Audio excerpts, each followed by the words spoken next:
Anyway, we're going to be in Daniel chapter 6 today. We were in Daniel 5 last week, and we were setting up what is not just one of the most well-known stories in the book of Daniel, but one of the most well-known stories in all the Bible. Because, in fact, a lot of times when you hear the word Daniel, you in your mind, you hear Daniel and the lion's den. It's almost like that's his last name. Hey, I'm Daniel and the lion's den. And so we're going to get to that. Actually, we're going to break it into halves. So we'll get the first half of it today, and then the next half next week, or the last half next week. All right. So last week we talked about this, where Nebuchadnezzar is gone, and there is, at the very least, a de facto king of Babylon whose name was. Do you remember what his name was? Belshazzar. And Belshazzar is having this big party, but the party kind of comes to an abrupt halt because of what? Yeah, there's this hand writing on the wall that it seems pretty clear it wasn't just the king who could see it, but like everybody did. And my guess is if a hand just shows up and is inscribing things on a wall, everybody kind of gets quiet. I think you put your beer down at that point. And so I think there's this collective gulp. What is this? What is this about? And Daniel finally is brought in to say, hey, what does this mean? And what did Daniel tell the king that it meant? You remember we quoted from the great prophet Willie Nelson last week? Yes. Willie Nelson said, turn out the lights, the party's over.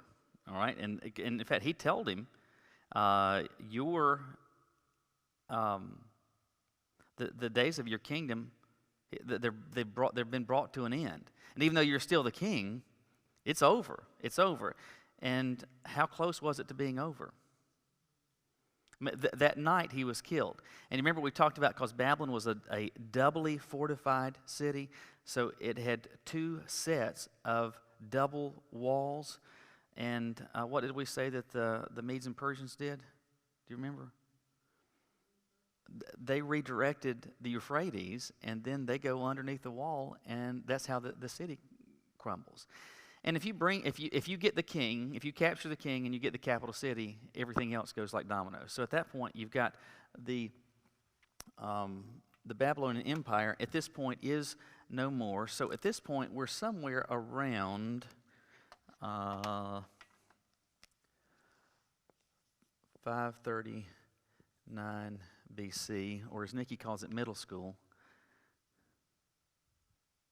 Were you even paying attention to that one? I can't see you with your mask. Anyway, so it's 539 BC when Babylon falls, roughly. And at that point, we're told at the end of chapter 5, who comes onto the scene?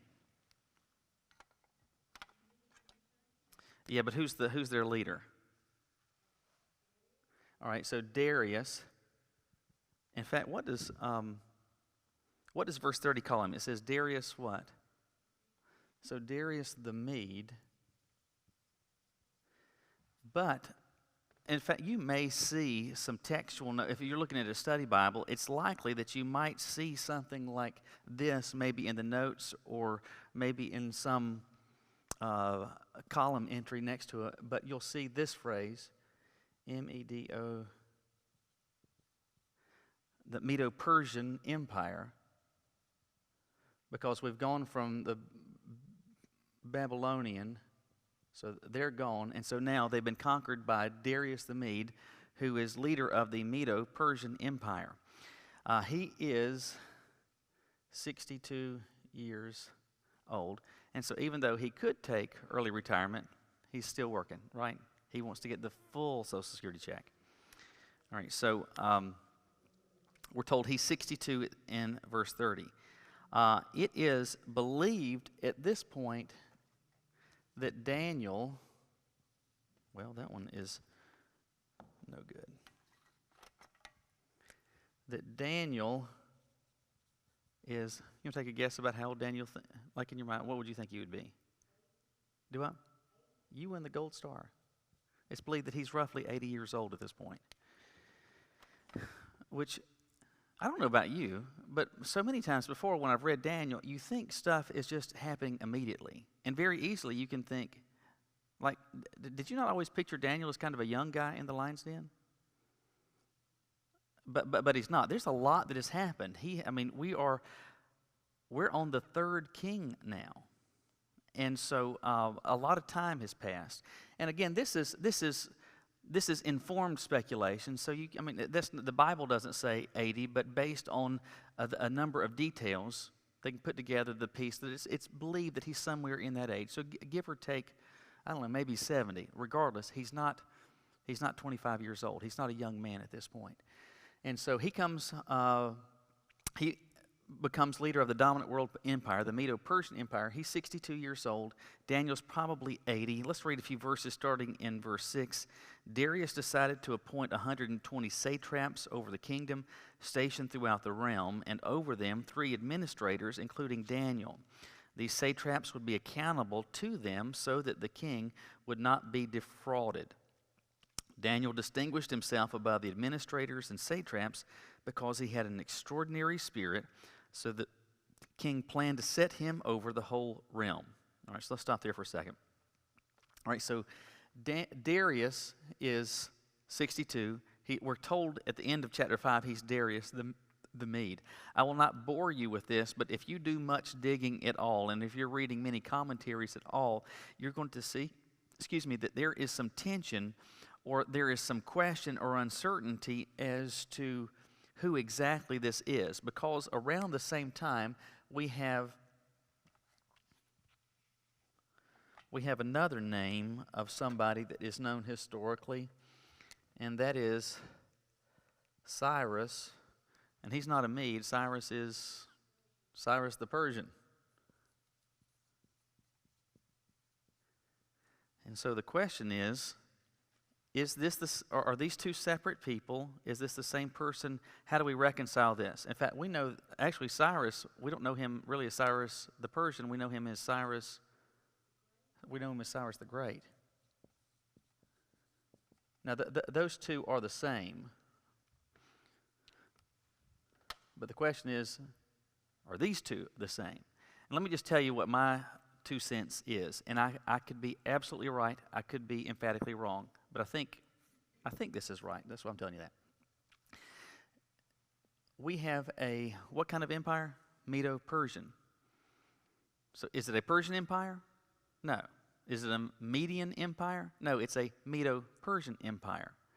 And so that Darius, who is natively, he is a Mede, he's leader over the Persians as well. And this combined global empire, so it as an effort to unify 2 separate people groups, let's give him names. He has a Mede name. He has a Persian name, and so the Median name would be Darius. Persian name would be Cyrus. I think it's the same person, and so he had 2 different names, kind of depending on which side of the Medo-Persian equation you wanted to emphasize.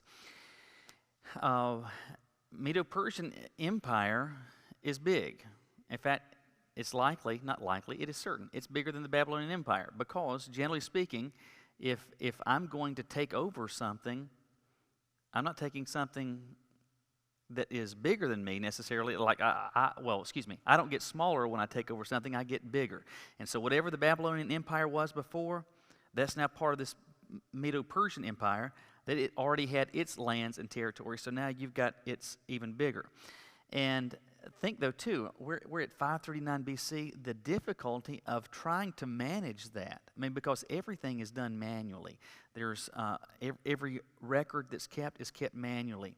Orders are passed person to person. Everything is direct. There's no efficiency in communication.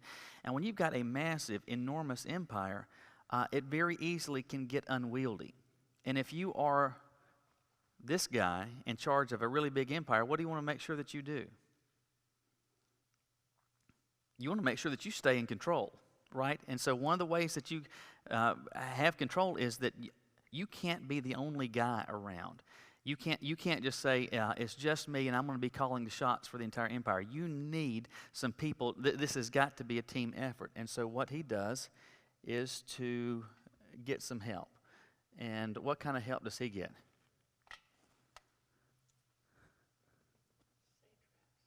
Yeah, so he gets, it's not sand trap, that's a golfing thing, so they're satrap. And the word satrap, well, if I could write properly.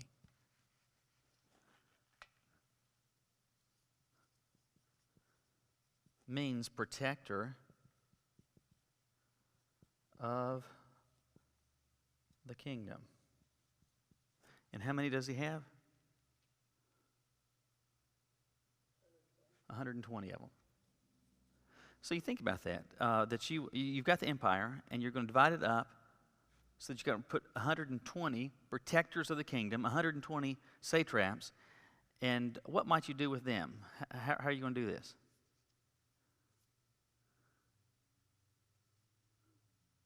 It's not rocket science. It's kind of how we do it today, isn't it? So like we have a state, but what's our state made up of? 100?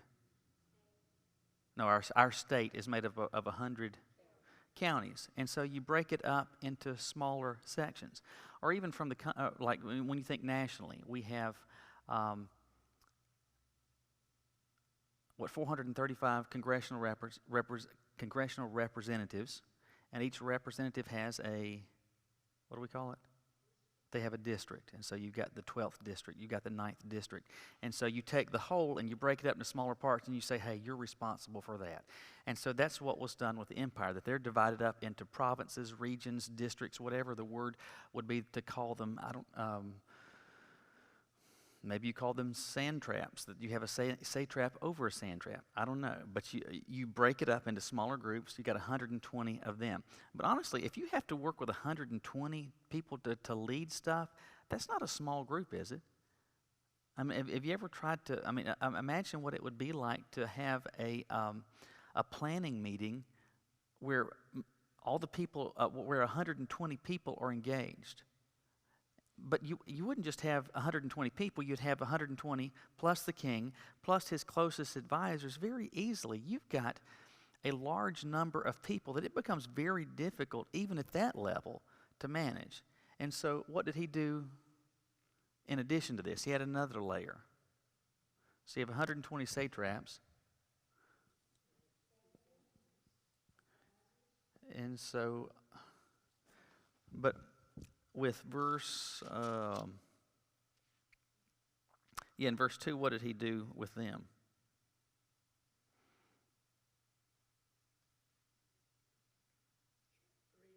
Yeah, so you've got administrators.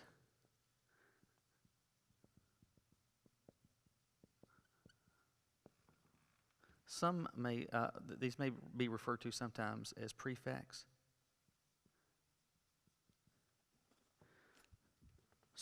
So how do you think that might work? If you've got 120 of these and 3 of these, what do you think? How do you think that structure works? Yeah, you say, all right, you've got this section, you've got the 40 up here, you've got the 40 down here, and you got the 40 over towards the east. And so we're going to divide this into a 3-slice pie, and you're each responsible for them. And so that way, the king, if he needs to call and to think through the day-to-day operations of the empire, he's probably not going to get 120 together. He's going to get these guys together, right? Let's hash this out. Let's think about this. We're going to increase taxes. We're going to do whatever. We're getting ready to fight. And so you talk to these 3. They're going to talk to those. And then back in their regions or districts, they're going to be pushing all this information out. Very efficient way to govern. Pretty smart way to do it. There's another reason that this was smart. And why does the text tell us it was smart? At the end of verse 2.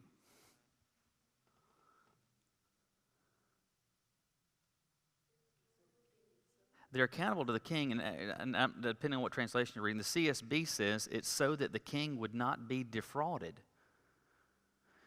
So if you've got 120 people that each have their district, and then over them is 3, you've got various layers of accountability.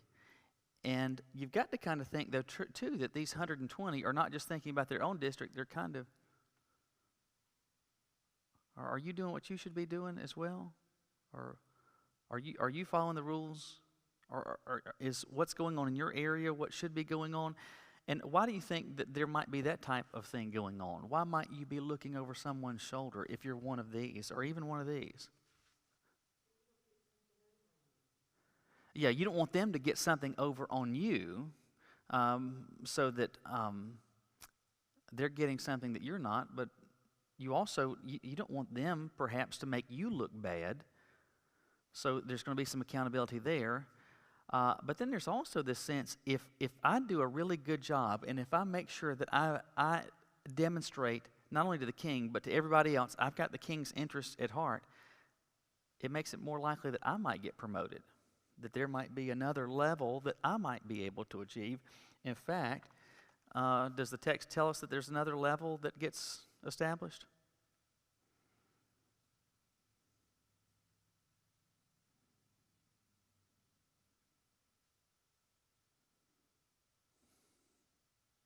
At the end of verse 3, what's the king thinking about doing?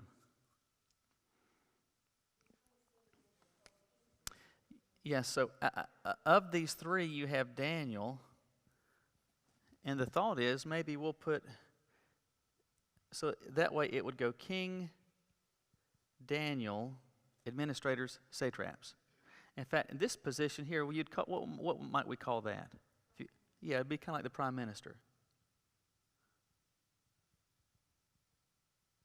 So apparently the king is openly talking about, hey, let's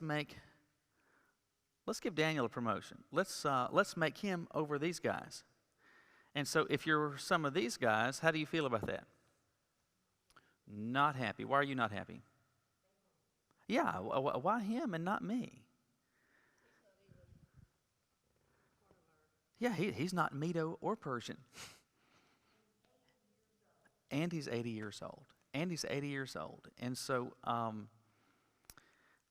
let's go back to verse 4 and continue to unpack this. It says, the administrators and satraps therefore kept trying to find a charge against Daniel regarding the kingdom, but they could find no charge or corruption, for he was trustworthy, and no negligence or corruption was found in him. Then these men said, we will never find any charge against this Daniel unless we find something against him concerning the law of his God. So the administrators and satraps went together to the king and said to him, may King Darius live forever. All the administrators of the kingdom, the prefects, satraps, advisors, and governors have agreed that the king should establish an ordinance and enforce an edict that for 30 days anyone who petitions any god or man except you, the king, will be thrown into the lion's den. Therefore, your majesty, establish the edict and sign this document so that, as a law of the Medes and Persians, it is irrevocable and cannot be changed. So King Darius signed the written edict.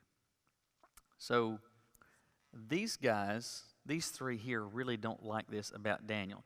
And it's likely that they have probably been in talk with some of these, right? And they're saying, hey, I don't know, you normally work with me, but I don't know if you've noticed this old guy Daniel that's over here. He's like Mr. Goody-Goody. He's getting promoted. And I'm telling you, if he gets in charge of us, it's not going to be any fun. I mean, the party will really be over. We don't want that. We've got to somehow figure out a way to stop this. And so as they try to figure out a way to stop this, they have some problems. And what's the problem?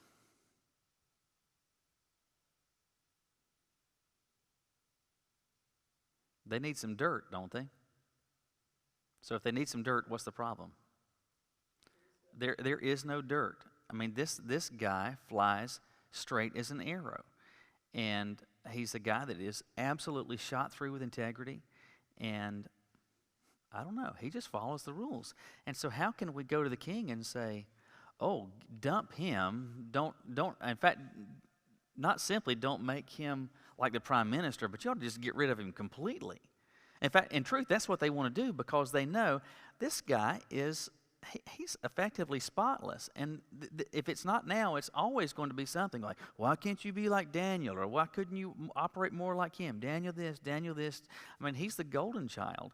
And so they want rid of him, not just him to not be the prime minister, but they can't do this directly. They can't go to the king and say, hey, you need to get rid of Daniel because he's a bad guy. Because the king will be like, what are you talking about? Well, they've got nothing. There is no dirt, nothing to say bad about him. In fact, they say, we'll never find any charge against Daniel unless we find something against him concerning the law of his God. So there's nothing in how Medo-Persian law, the rules that have been established, there's nothing that Daniel has done wrong that becomes an arrow in their quiver to launch against him. And so they decide what? What can we do?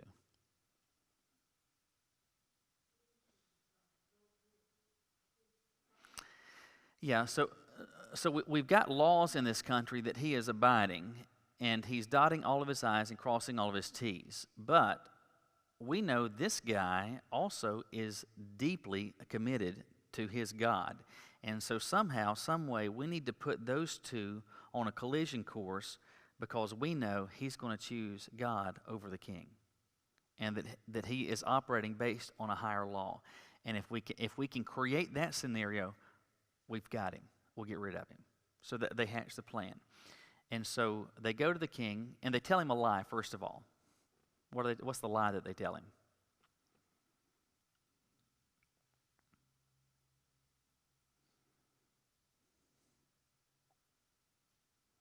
It's in verse 7.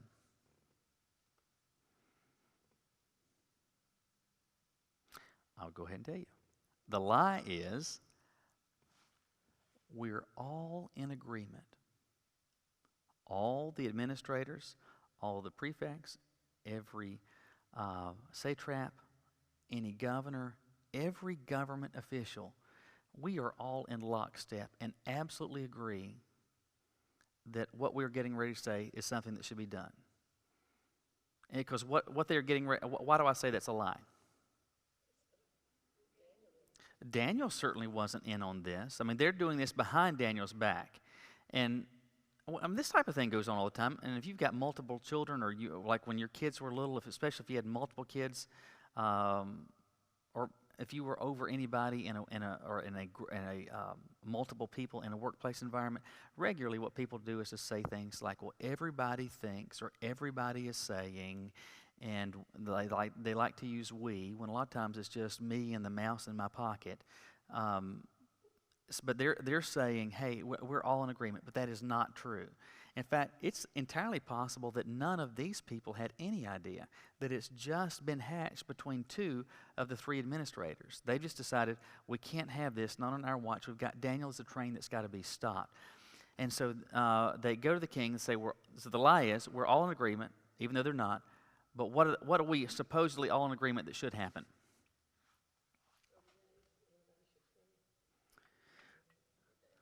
All right, so for 30 days... prayer where?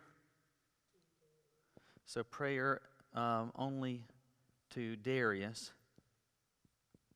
And what is forbidden?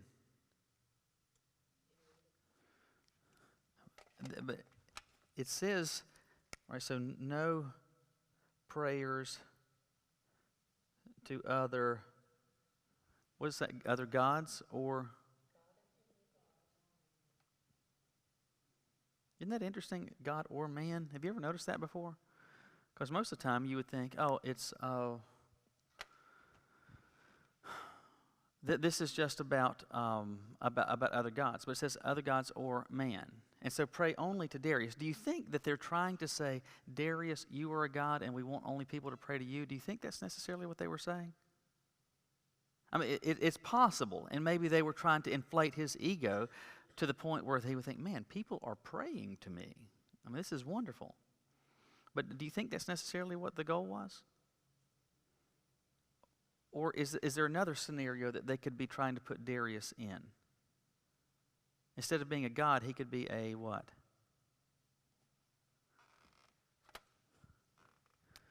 That he could be a priest. Right? Because think about that for a minute. In the end, what is the function of a priest?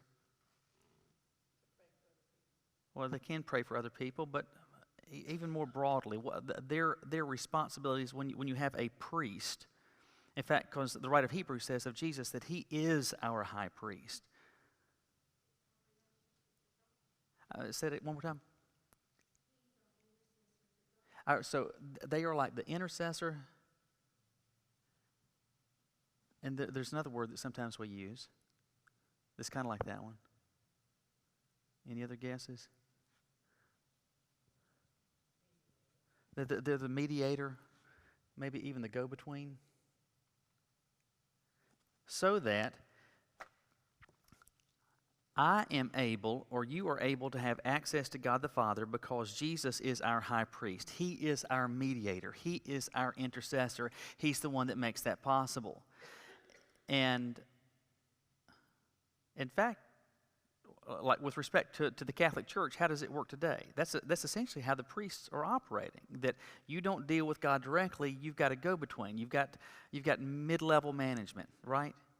And I believe with respect to Darius, when they're saying for 30 days praying only to you, I believe that's essentially saying, hey, we're effectively wanting you to operate like the high priest, and so that whatever it is that people need, we want to direct all those prayers through you, that you are the high priest for this nation, and that you are the ultimate spiritual representative, the ultimate spiritual head of this empire.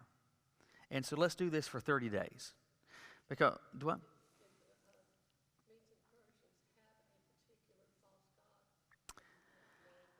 I'd have to go back and look. I believe that they were kind of like the Babylonians, though, too. And, like, most of these pagan cultures were very pantheistic, so that you had a whole slew of different gods. And if you're the Medo-Persians taking over the Babylonians were polytheistic.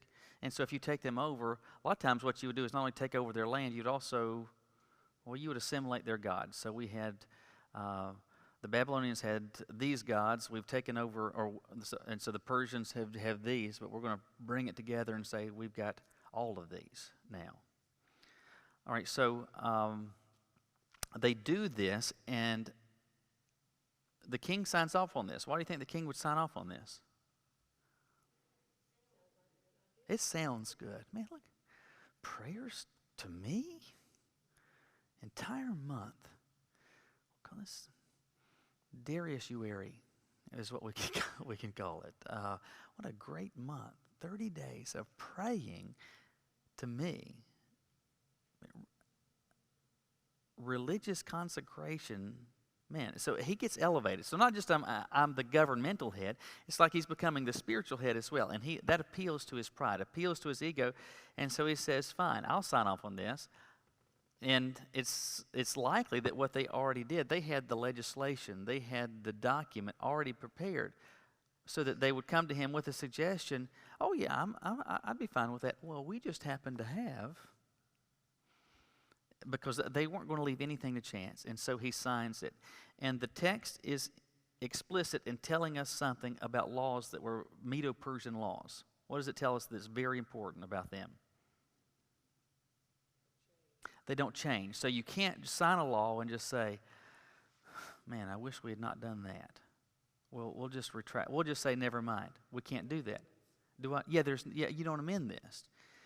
And so at this point, these administrators feel like we've got him now. Daniel is soon going to be, within a month, the lions are going to take care of him for us. This, they felt like, was a foolproof plan. With respect to the narrative, I want to stop there, and I want to think with you about some just brass tack stuff about living as a follower of God in a very hostile environment. And obviously, you're aware of the continual moral and theological drift of the culture that we operate in. So we're getting pushed back from that, but it has always been, and it will always be, that if you are taking seriously living as a follower of the Lord, that you're going to be getting pushback, because we have always been operating in an environment that is not friendly to, that is pushing back against the direction that we, trying to follow the Lord's direction, are going. And so, let me give you a few tidbits here.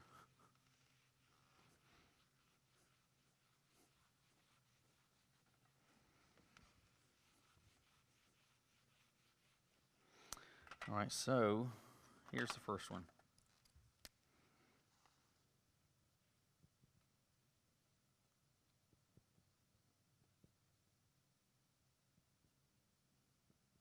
live in ways that earn trust.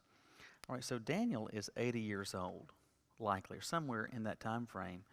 The Medo-Persians have come in. Darius has just come in and taken over, and it seems like almost immediately or very soon after, Daniel, who had been a loyal, trusted confidant of previous Babylonian administrations, all of a sudden he is brought in, and he's like up at the top tier of leadership in the Medo-Persian Empire.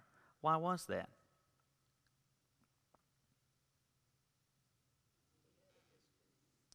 Well, so it's possible that people had said he had a reputation, but the other thing is what? What else could? How is it that Daniel was operating? I mean, he was operating in trustworthy manner, so that how he was, whatever responsibilities entrusted to his care, how it was that he dealt with people, how it was that he managed other people, all of this stuff. His I's are dotted and T's are crossed, and he's keeping it between the lines. He's doing a great job. He is operating in ways that earn trust, so that Darius decides, hey, I can make you an administrator, and then shortly thereafter decides, you know what, I can make you even over the administrator, so that everyone in the empire except for me answers to you. How did that happen?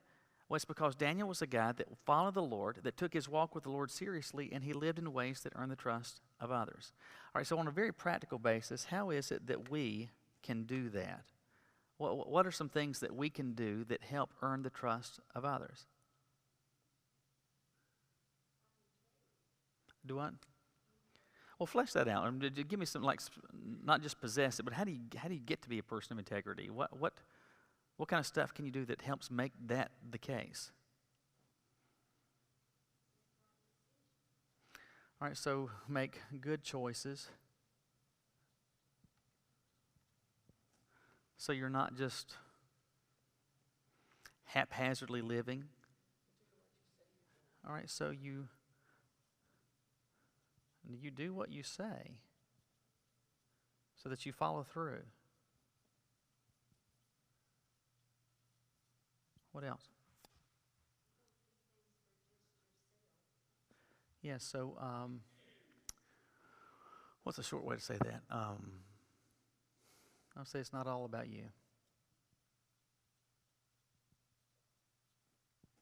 What else?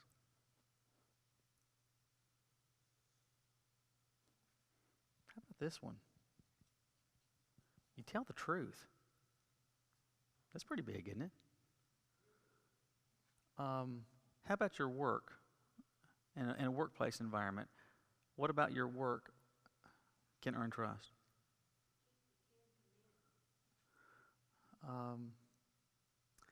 There's a whole stack of commandments, but I'm just thinking like in very practical. Do yeah, so you do good work. Do what? Yes. What else? Even just with respect to your work that demonstrates, hey, I'm trustworthy. How about, yeah, how you time? I'm gonna say time management. So that starts off with that you show up on time. That you don't show up late and leave early and take a 2-hour lunch, right? That you don't spend half your time while you're sitting at work surfing and cruising social media and the internet, and the other half of the time just talking on your phone and making personal phone calls and texting. We could spend more time and flesh this out even more, but there are some very basic things in terms of the operation of our life where we can live in ways that earn trust, so that when people think about us and the possibility of assigning any responsibility to us, they know, hey, this is a person that they're just honesty characterizes everything that they do. They follow through. They don't write checks that they can't cash. They don't overcommit. They use their time wisely. They are prudent in their decision making. They show even integrity in how they use their time, so that when they're trusted with responsibility during a period of time, they're not just goofing off and slouching off. As followers of God that take that seriously, if you want to be used by Him in that type of difficult environment, on a very basic level, you need to live in ways that earn the trust of others. And to me, the key phrase is this, that earn it. I mean, so that you don't just think, well, just because of my stunning good looks and the fact that I'm here, I should be trusted. I need to be building this in the minds of others towards me. The second way is this, or the second lesson is this.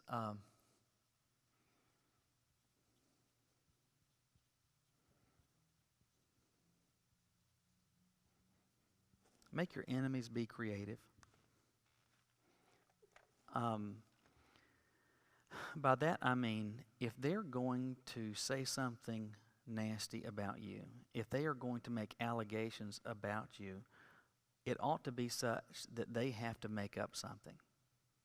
They ought not be able to say, well, I remember when Michael told me he was going to do X and he didn't do it. Or I remember that time that Jean said she said this, but that wasn't accurate. Or I remember that time that Charlie promised he was going to do X and he didn't do it.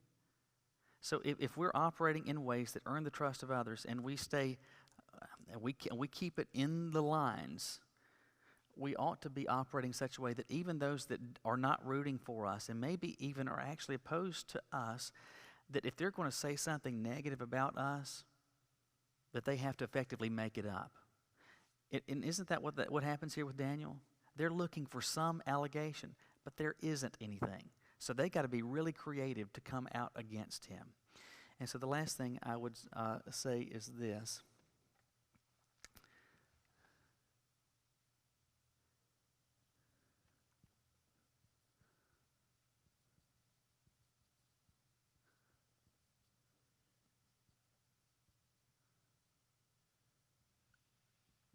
Ensure your faith isn't a state secret. Ensure your faith isn't a state secret. I've said this before, but it deserves repeating, not because I came up with it, but because it's just important truth. These two words,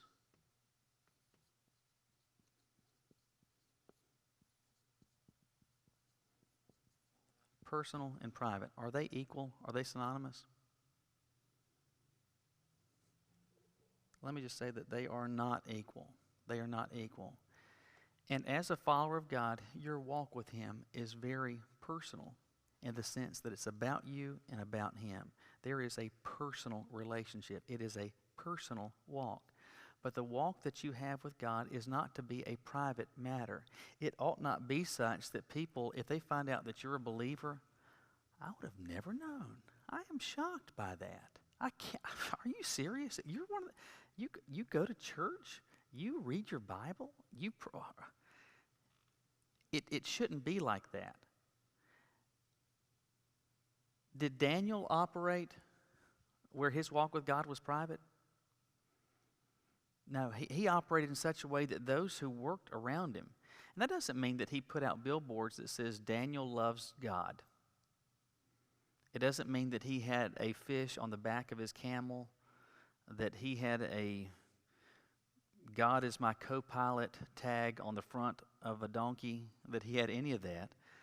Rather, if you encountered Daniel and you had multiplied conversations with him, that it was going to come out that somehow, some way, he was going to be talking some way about his relationship with God, talking about the Bible, talking about what God has said, talking about prayer, somehow making it known, not for the sake of just advertising, but because it's who you are, and you've got to walk with God that matters.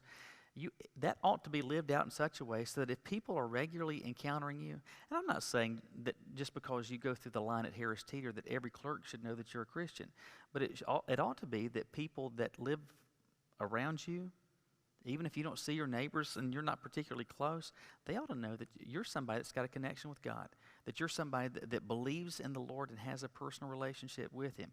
It is personal, but it is not a private affair. And so if we're going to be used by God in cultures where we're going against the grain, where there's a lot of pushback, all these things need to be true, that we're living in ways that earn the trust of others, that we're living in such a way that our enemies, if they're going to say something bad about us, they're going to have to be creative. It's going to be essentially a work of fiction because we are people of integrity. We're living with consistency, but we're also demonstrating the fact that, hey, we are people that know and walk with God. So that means we will not get to the lion's den today because it'll take me too long to unpack that. So that we're getting close. We're getting real close. We're getting real close. Any other comments, questions, brilliant additions? Well, thank you for being here. Let me pray, and then you can be dismissed. Lord, thank you for giving us this passage and this opportunity to think about some ways that this has something specifically to do with us. And I realize that the particulars are different, but it is still the case that we are living in a culture that's not headed towards you. It's headed and barreling away from you. Such was the case in Daniel's life as well. And I think we can learn from the examples that he has left, that you've recorded for us in your word. And so I pray that you might lead us to think this afternoon even about some of these ways in which these things are or are not true of us. And are we acting and living in ways where people around us, they trust us, and deservedly so?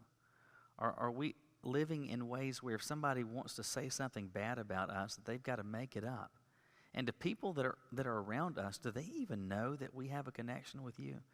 And God, if that's not the case, we need to turn up the intensity. If we need to start having some conversations with people, I pray that for your pleasure and for our good, that we'll start doing that. So we thank you and say this to you in Christ's name. Amen.